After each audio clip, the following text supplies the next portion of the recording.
Today, we're journeying to the very edge of the Mahabharata, to a story that's so dark and powerful, it was almost left untold.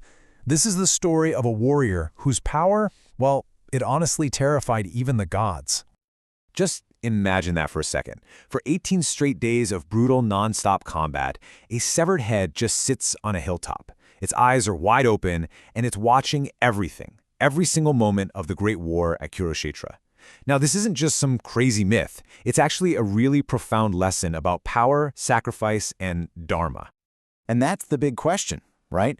Why would Lord Krishna himself, the ultimate strategist, feel the need to stop a warrior before he even got close to the battlefield? Well, the answer comes down to this warrior's unbelievable power and one single, fatal promise he made. All right, let's get into it. So the warrior we're talking about is Barbarik. Now, his family tree is seriously impressive. He's the son of Ghatotkacha, Bhima's super powerful son, and his mother was a Helavati, a Naga princess. Just that lineage alone tells you he was going to be something special. But honestly, nobody could have predicted how special or how incredibly dangerous he would become. I mean, Barbarik wasn't just skilled, he was an absolute prodigy. Get this, by age 5, he's defeating 1,000 warriors. At 10, he's taming lions with his bare hands. And then, by the time he's 12, he gets the attention of a goddess. And that's when everything changed. So this divine boon he gets, it's a set of 3 unstoppable arrows from the goddess Kamakhya. Now, you gotta understand how these work. The first arrow is like a laser targeting system. It marks every single enemy you want to take out. The second arrow protects all of your allies, like a shield. And the third one? The third one destroys everything marked by the first. It's a one-shot battlefield-clearing weapon. Totally, completely foolproof. So with this power, think about this. Barbarik could have ended the entire Mahabharata, all 18 brutal days of it, in just 1 minute. One! That's it! The scale of that power is it's hard to even wrap your head around.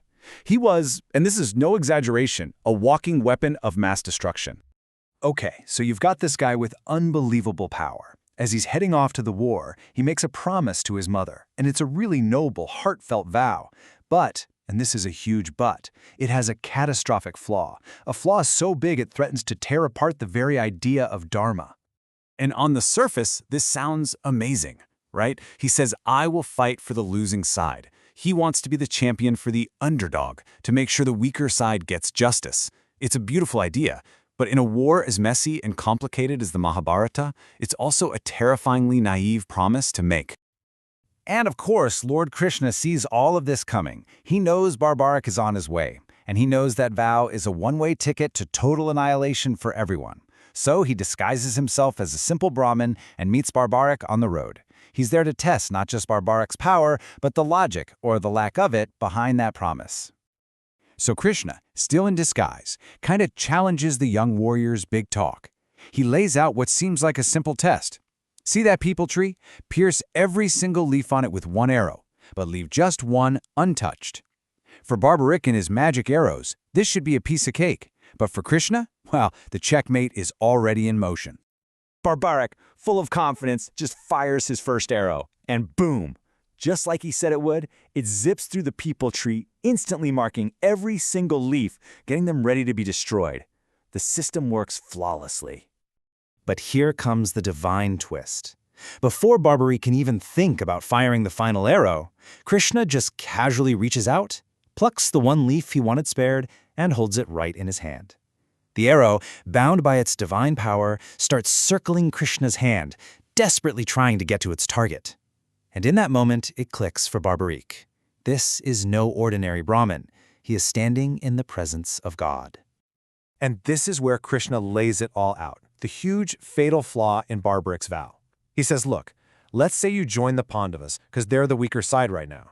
The second you join them, your power instantly makes them the stronger side. So according to your own promise, you'd have to switch and fight for the Kauravas. But the moment you do that, they become the stronger side, and you'd have to switch back. You see, it's a never-ending loop of destruction.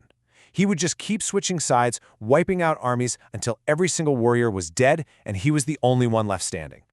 And that's what leads to Krishna's absolutely devastating request. He explains that to stop this catastrophe, to protect the very idea of what's right, Dharma, the greatest warrior on the field, has to be sacrificed before the battle even starts. And so, he asks Barbarik for his head. Now this right here is the turning point. You have to understand, Barbarik's story isn't about defeat. It's about the ultimate sacrifice. His physical power gets taken off the board, sure, but in its place, he's given something so much greater, a divine, all-seeing perspective on the whole war. And the most incredible part? Barbarik gets it. He completely understands. He sees the wisdom in what Krishna is saying, and he sees the terrible flaw in his own vow. So with total devotion, he accepts his part in preserving Dharma. There's no hesitation, no argument. He just draws his sword and makes the ultimate sacrifice. Krishna, in turn, honors this incredible sacrifice. He takes Barbarik's head, which is still alive and conscious, and places it on a high hill overlooking the entire battlefield of Kurukshetra. From that spot, Barbarik becomes the war's silent, impartial witness. He sees it all: Bhishma's fall, Abhimanyu's tragic end, Karna's final moments, every key event, without the bias of fighting for one side or the other. So after the war is finally over, what do the Pandavas do? They start arguing among themselves about who is the real hero, who deserves the most credit.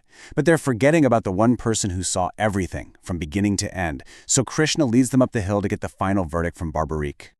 And Barbarik, having seen it all, gives this incredibly profound answer. He says, the greatest warrior wasn't Arjuna with his bow, or Bhima with his mace. It was Krishna. It was Krishna's divine strategy, his Leela, that was pulling all the strings. He saw that the true battle wasn't about strength or weapons. It was a battle for Dharma itself.